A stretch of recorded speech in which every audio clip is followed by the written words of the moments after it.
Welcome, students of existential philosophy. Go ahead and step out of the light, settle in. Today, I'll be your guide, or perhaps more accurately, your pale inquisitor, as we navigate this dark, graphic novel style explainer of the cosmic void. We're looking at the parables of the fading self. So let's dive into this abyss together, shall we? Prepare yourselves for a journey that strips away the comforting illusions of identity and exposes the raw, unsettling truth right beneath. Now, I want you to picture our setting. We aren't on some typical ocean. No, we're on a skeletal ship, literally a cage of rotted timber and spectral brass. And it's just drifting aimlessly through a completely silent cosmic void. Those stars you might imagine out there, they aren't comforting lights. They're cold, unblinking eyes, watching without an ounce of pity. And right here sits our specimen, the captain. He's just a shadow of a man now, clinging desperately to this heavy ledger like it's his absolute last tether to a self that honestly just doesn't exist anymore. You really have to notice the stark, tragic contrast here. I mean, on one hand, you have the captain's former human life. It was full of warmth, undeniable humanity, and all that messy, beautiful noise of everyday existence. But on the other hand, look at his current, completely empty existence. It's been entirely reduced to cold geometry and the relentless, hollow ticking of a dead heart. It really begs the question, doesn't it? What actually happens when we start carving out the messy parts of ourselves? To really grasp the captain's abandonment and this profound psychological decay we're witnessing, we need to ground our explainer in the philosophy of nihilism. If you're not familiar, nihilism is essentially the rejection of all religious and moral principles. It brings us face to face with the chilling realization that life itself might just be inherently meaningless. And under that specific lens, the whole concept of identity, it's revealed to be nothing but a fragile illusion, just a thin skin drawn really tightly over pure inner emptiness. Act 1. Stripping the human ego. So, this brings us to the parable of the mirror and the salt. Let's observe the exact moment the captain really starts to lose his grip on who he thought he was. You see, he once looked into the polished brass of his cabin and saw a man of rank, right? A master of the seas?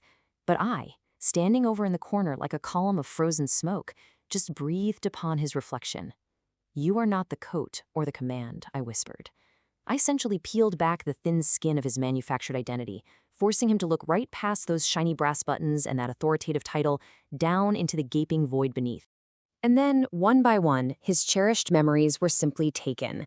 His human ego was rubbed away, kind of like scrubbing salt from a drying wound. You know that distinct scent of rain on a London street? Completely erased. The soft warmth of a daughter's hand? Gone. When he reached up to touch his own face, just desperately seeking some reassurance, his fingers found nothing but the cold, hard geometry of the abyss. The memory of his humanity was meticulously and totally dismantled. Act 2. The death of precision. Now we transition to the parable of the golden gear. This is where we actively deconstruct his foolish worship of cold, mechanical logic. "I am a creature of logic," he cried out to the void, clutching this golden pocket watch. And I just watched with this detached fascination as his pulse literally slowed down to a rigid mechanical rhythm. I told him, entirely without pity, "A gear doesn't have a soul, Captain. It has a function." And then I simply reached out, plucked that golden watch right out of his trembling hand, and tossed it into the endless dark. This moment brilliantly illustrates the absolute core of his tragedy. That golden pocket watch, it was his tether to logic, his ultimate symbol for lost humanity. He prayed to the god of precision, constantly trying to silence the messy noise of human existence with calculated, unfeeling rationality. But here's the real danger of pursuing cold mechanical logic. When you actually achieve it, you just become its ghost. You eradicate the exact things that make you human in the first place.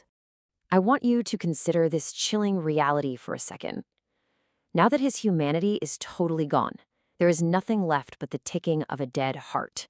Just let that sink in. The messy noise he spent his entire lifetime trying to silence, that was his soul. Without it, there is just absolute psychological weight. It's the crushing consequence of silencing your humanity just for the sake of order. Act 3. Consuming regret. We're journeying much deeper into the underworld of the captain's abandonment now, into the parable of the starved vampire. Standing there at the railing of this skeletal ship, the captain watched the spiritual refuse of the world drift by, kind of like ash. Just observe his desperate hunger here. He craved the heavy weight of a human choice, the actual heat of a mistake made in pure passion. But instead of living, he was forced into a dark new duty. He had to drink the regret of others. He literally became a universal collector of spiritual garbage.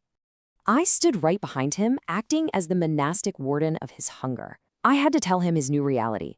To eat, you must drink the regret of others.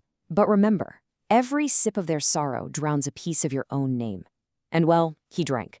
But as he grew stronger in this dark duty, the man named Captain flickered, diminished, and eventually, he just went out entirely. Act 4, the final empty record. So we turn the page to the ultimate emptiness. The scene is incredibly quiet.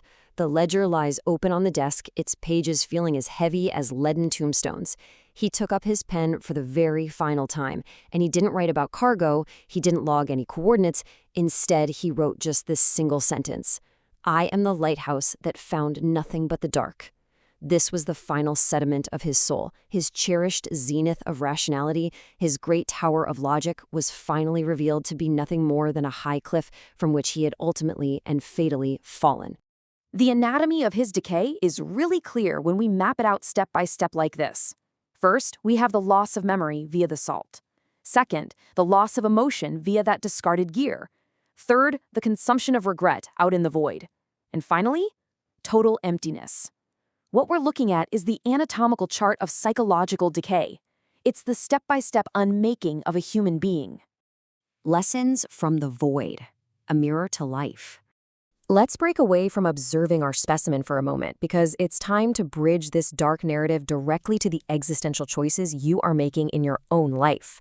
The captain's ledger isn't just some story, it's a mirror. I leaned over his shoulder, scanning the fresh ink with cold eyes. "A perfect record," I remarked, my voice sounding like grinding stone. "Now, close the book. The memory is full and the man is empty." That is my final observation of the captain. His perfectly logical record culminated in nothing less than a total internal void. So I have to ask you, are you silencing your humanity for logic? Are you treating the beautiful, messy noise of your life for some cold, mechanical perfection? Really ask yourself this. Before you reach the end of your own ledger, will your final entry be empty too?